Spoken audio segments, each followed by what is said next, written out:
Hey, everybody, welcome to the Addiction Unlimited podcast, where you get to learn everything you want to know about addiction and recovery. I'm your host, Angela Pugh, co-founder of Kansas City Recovery, life coach, and recovering alcoholic.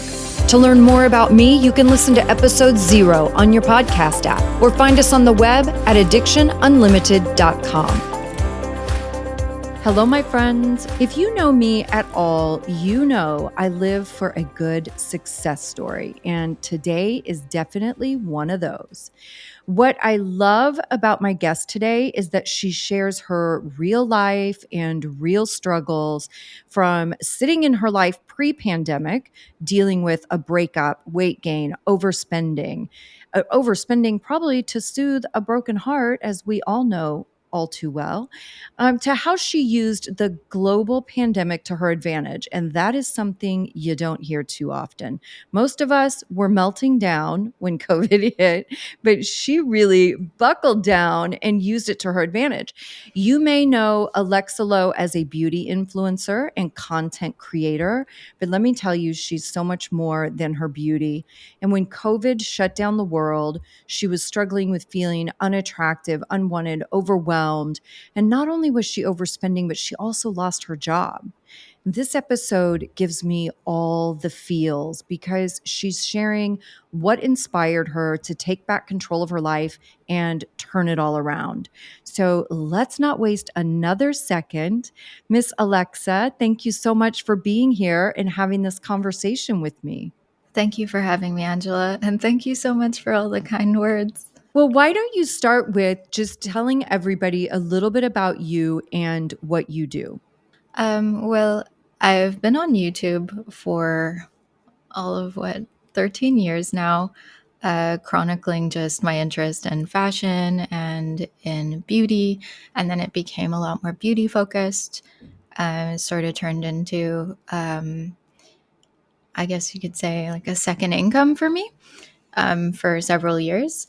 And I studied communications in university. So I've always been interested in media and all things communicating my interests with other people and creating a sense of community. And it's been wonderful. I love all of that. And it's exciting too, right? Because that's not regular job stuff. Like that's a pretty Exactly. cool job to have. Yeah. So take us back to where you were pre-pandemic. Like let everybody know really what was going on for you, what you were dealing with, how you were feeling. Well, it was a really hard time for everyone, of course. And actually, right before the pandemic hit, I went through a breakup.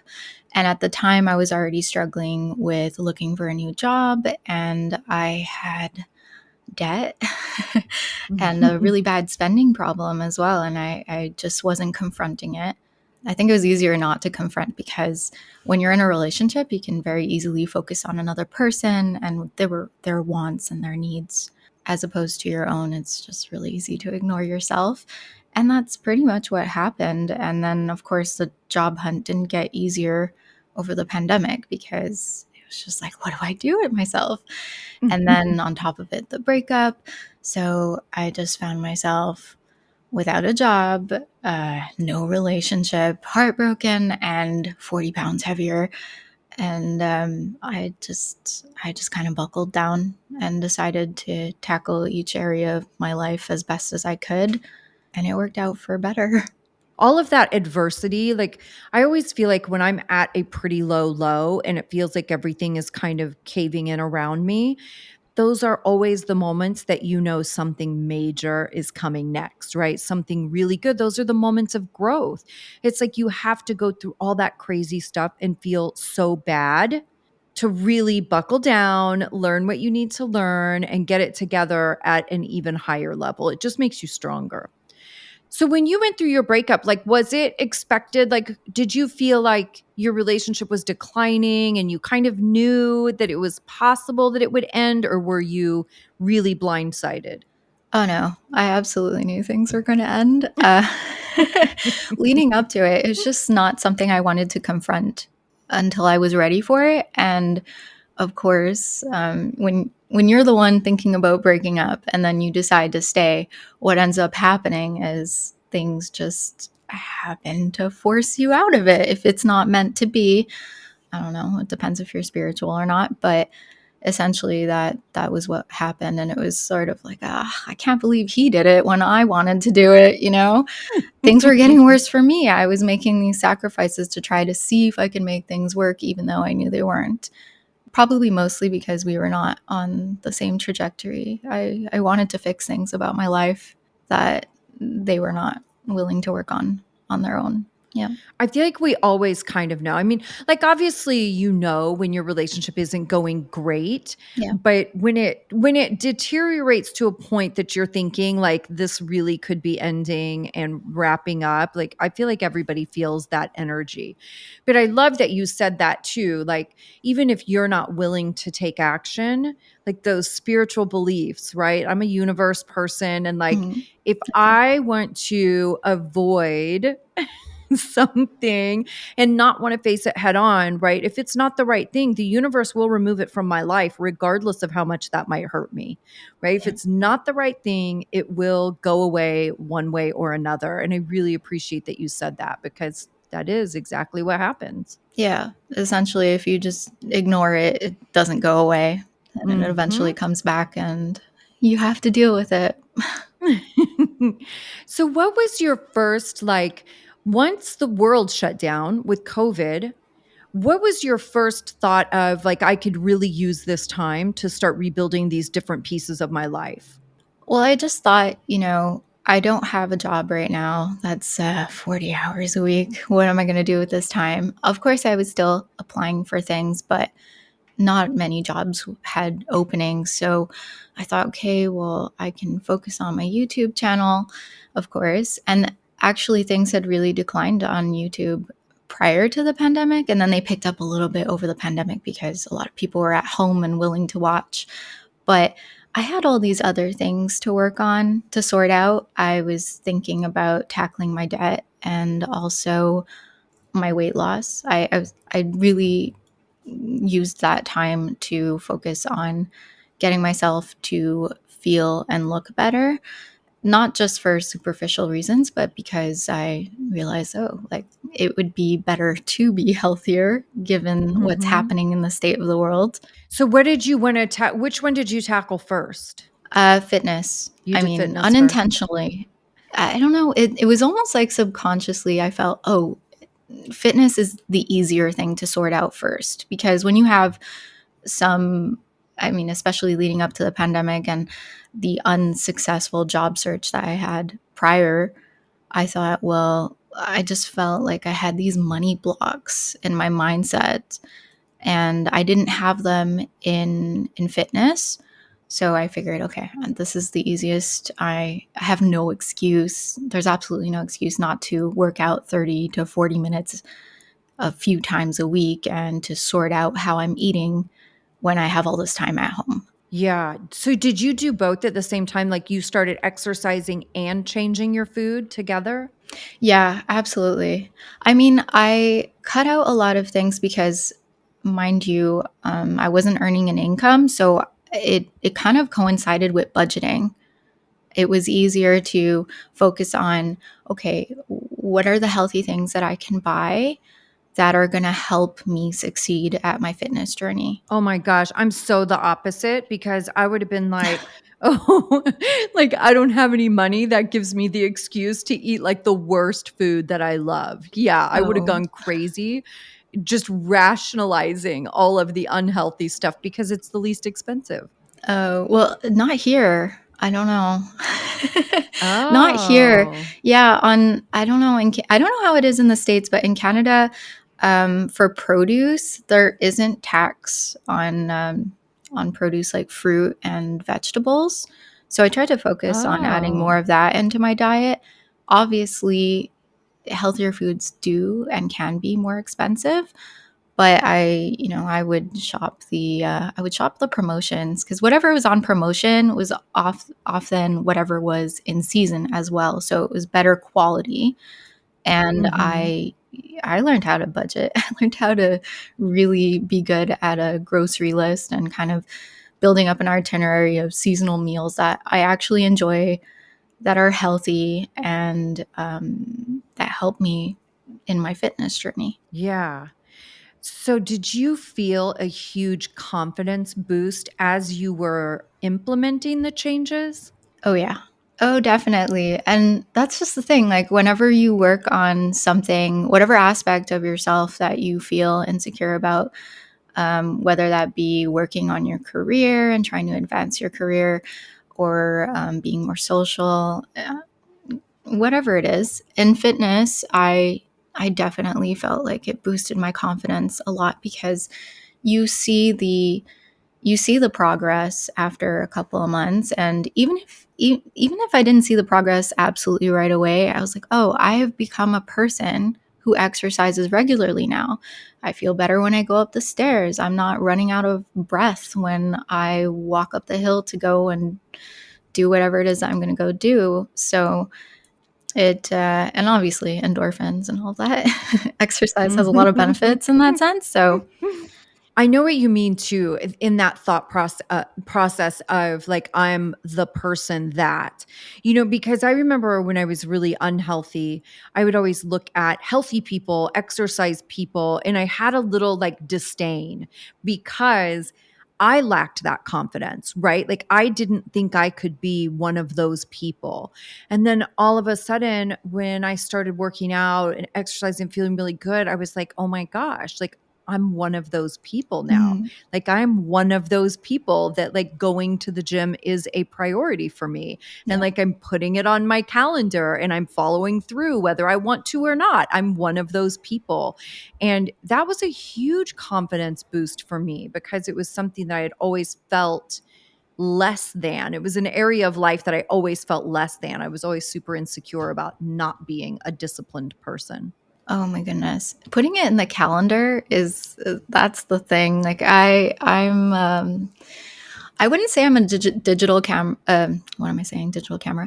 Digital calendar person, but I always have an agenda every year, and the two things I absolutely track are whether I've worked out or not in the week, and if I've worked on some aspect of whatever content I'm posting, not just writing a posting date, but no, I spent an hour planning this or editing, or even if it's just 25 minutes, because then I can look back and think, oh, well, I did something, because we don't have perfect weeks every week. Mhm. You don't, there are times where I don't have enough time to work out a lot, but at least I got in a 10-minute hit workout, for example. Right.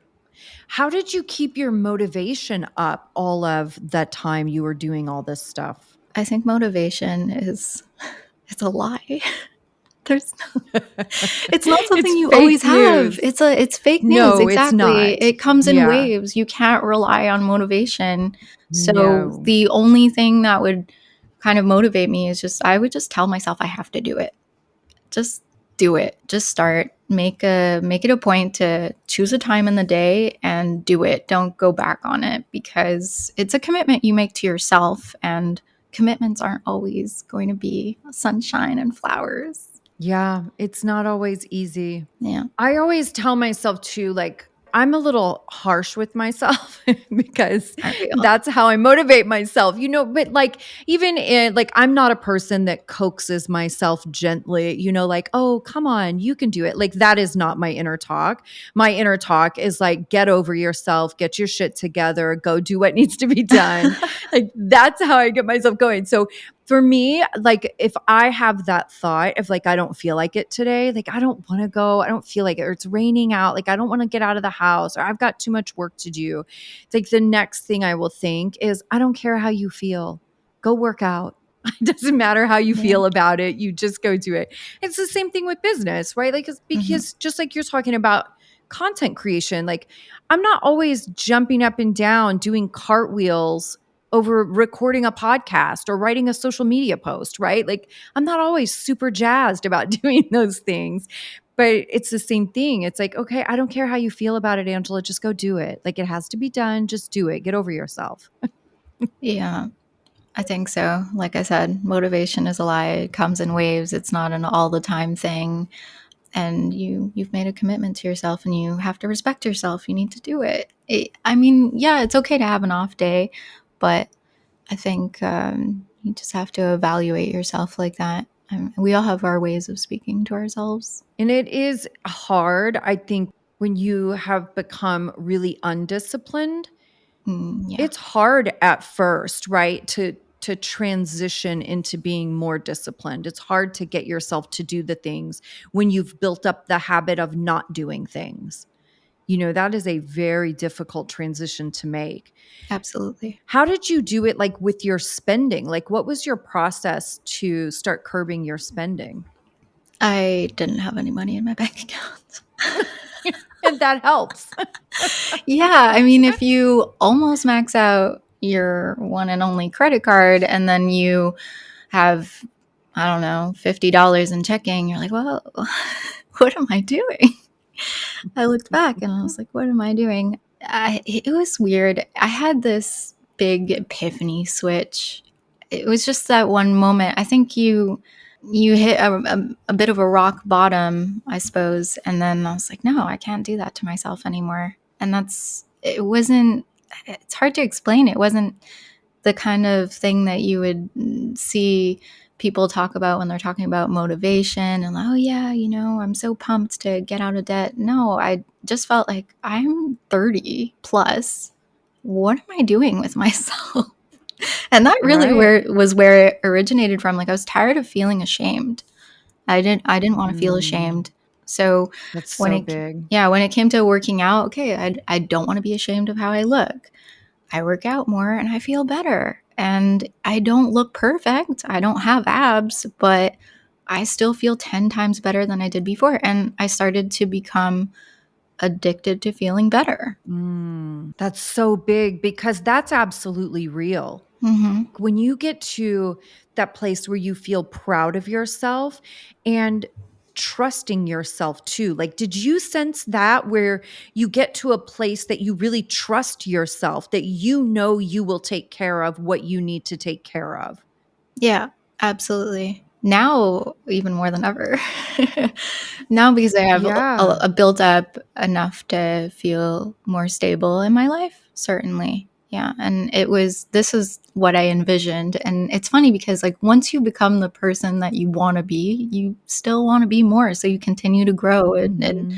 yeah, you're always reaching for more, but in a good way because you cannot stay the same. Yeah, for sure. How is your dating life since your breakup? Like, have you and I feel like this is kind of a weird question, but kind of not, because it's not like dating was super easy during the pandemic either for those of Mm-mm. us that are single. Like, that was not it's not like you're out going on 5 first dates a week during a global pandemic. But how have you changed in the sense of dating? Like, since going through your breakup and having this personal transformation within yourself, like, how will you approach that differently? I've been in a relationship for a year now.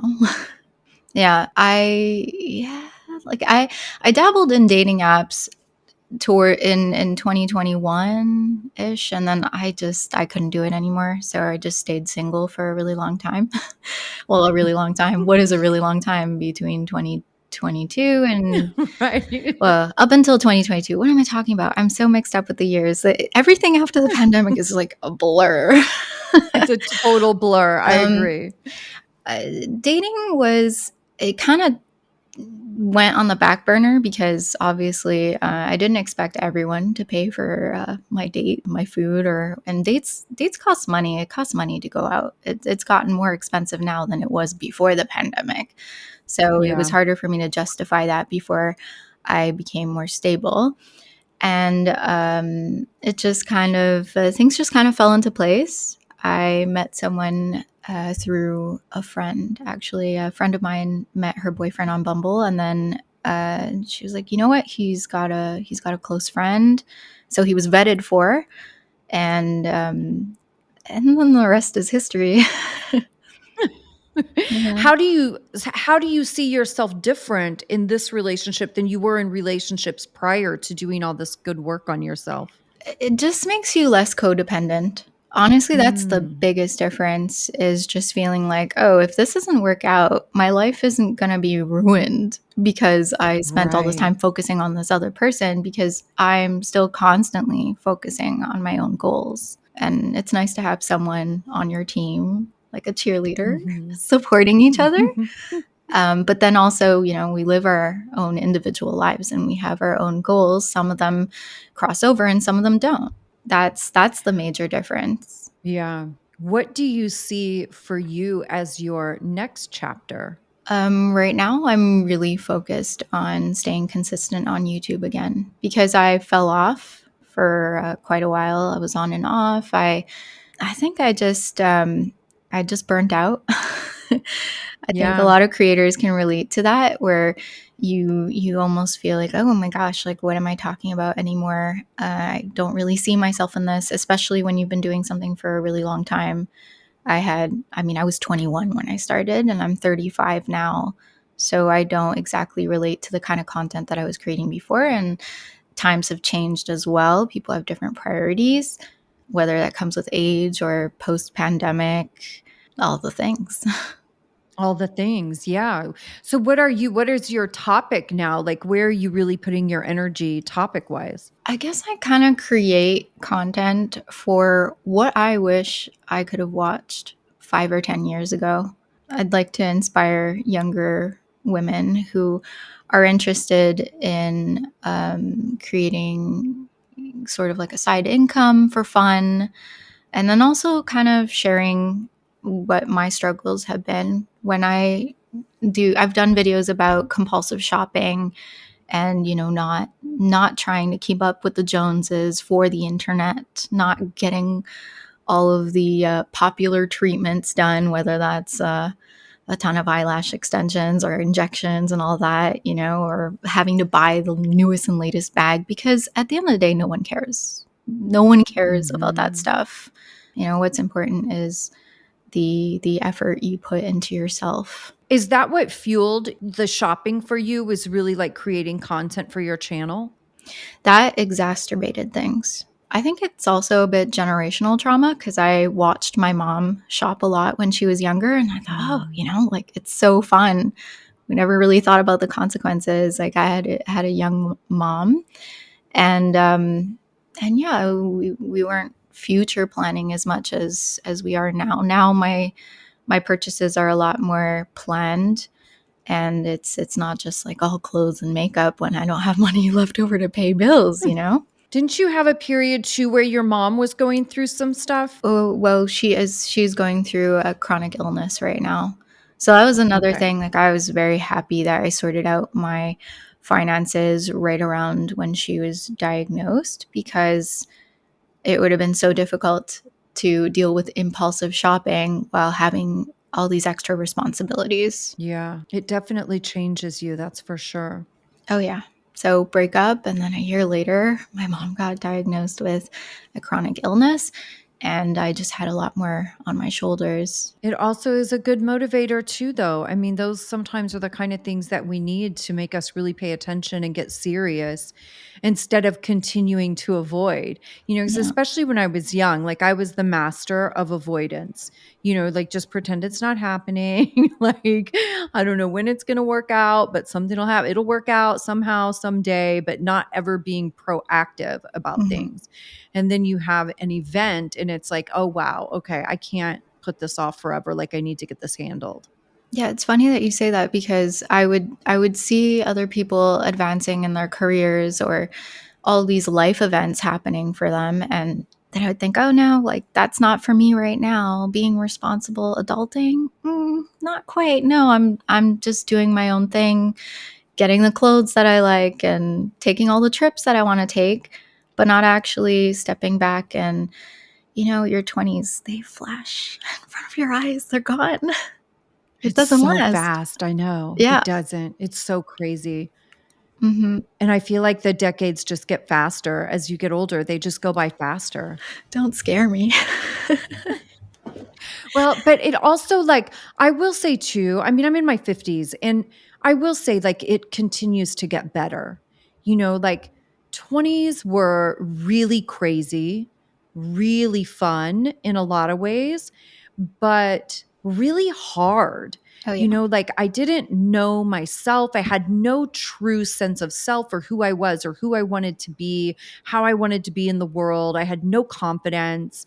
Of course, I'm a recovering alcoholic. So in my 20s, I was drunk, which was a whole other layer of drama and chaos. But in my 30s, I feel like my life really started to come together in my 30s. I got sober in my 30s. So I really started to be my authentic self for the first time, like figuring out who that woman was.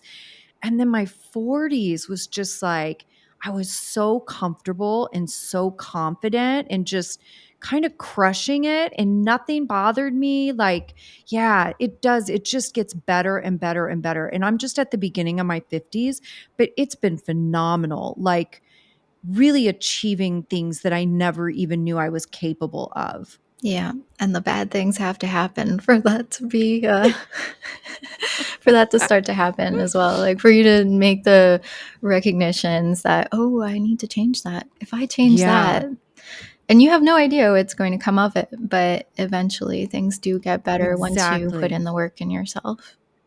Yeah. And it's so worth it. It's just so worth it to do it. It's kind of scary, I guess, when you're sitting and looking at it at, ground zero, going, oh my gosh, like, how do I tackle this? Especially like where you were, right? Because it's not like you were just dealing with one thing. You're dealing with breakup, the weight gain, no job, debt. Like, that's a lot of stuff to be staring in the face. And I know a lot Mhm. of us as alcoholics and addicts, like that's the same situation that we have when we're getting sober. It's like we've made such a mess of things. Like you're sitting at ground zero looking at all the things and going, oh my gosh, like how am I ever going to figure this out? How am I ever going to make this happen? But it's so worth it to just start with something and start making those strides and figure it out. And yeah, I wouldn't change any of it, even the hard parts. Absolutely. And I don't know, it can be really discouraging when everything is going wrong at the same time, but and it would be easy to say, "Oh, I'm gonna go ahead and fix everything," but then you're setting yourself up for failure as well. So I'm really glad that the pandemic kind of worked in my favor in that sense, because maybe had I gotten a job, I might not have been able to focus on other aspects, because a job can be really demanding, especially if you haven't worked a lot in a while, and then given the circumstances as well. Yeah, because I know you've talked about that Yeah. before, that you really focused on one thing at a time. Like you weren't tackling all the things at one time. You really Mhm. focused on one thing at a time. Yeah, I focused more on the fitness than the job hunt, admittedly, because the pandemic kind of made me think, okay, I'm not going to get a Right. job tomorrow. Like, let's be realistic here. It's probably not going to happen unless I go to Mm-hmm. McDonald's or something, and I wasn't Right. willing to do it. So yeah, that was ultimately worked out in my favor. And now I try to sort of adopt that technique, but I'll look back and evaluate more often. So maybe focus on one aspect for 3 months and see if I can establish it into my routine before I start introducing new things. And it's got to be bite sizes, because if, like, from one day to another, for instance, I decided, okay, I'm going to work out an hour every day. That didn't happen. I built up to that. Yeah, you're so right. It does have to be bite-sized. It has to be attainable. It has to make sense. I couldn't be a person that went to the gym 5 days a week when I wasn't even a person that went to the gym for 5 minutes. Exactly. Like you do have to build up, but you have to start somewhere too. Absolutely. Alexa, thank you so much for coming on and sharing your story with us. I love these stories, turning it all around, getting it together, having those breakthrough moments, and coming out the other side like 1,000 times better. These are my favorite stories. Thank you so much for having me. You've reached the end of another great episode of the Addiction Unlimited podcast. Candid and honest conversation about addiction and recovery. Be sure to visit us at addictionunlimited.com to join the conversation and access show notes and links to everything we talked about. Love this episode? Please take 30 seconds to subscribe, rate, and review on iTunes to help us improve and give you the information you want. Thanks for listening. See you next week.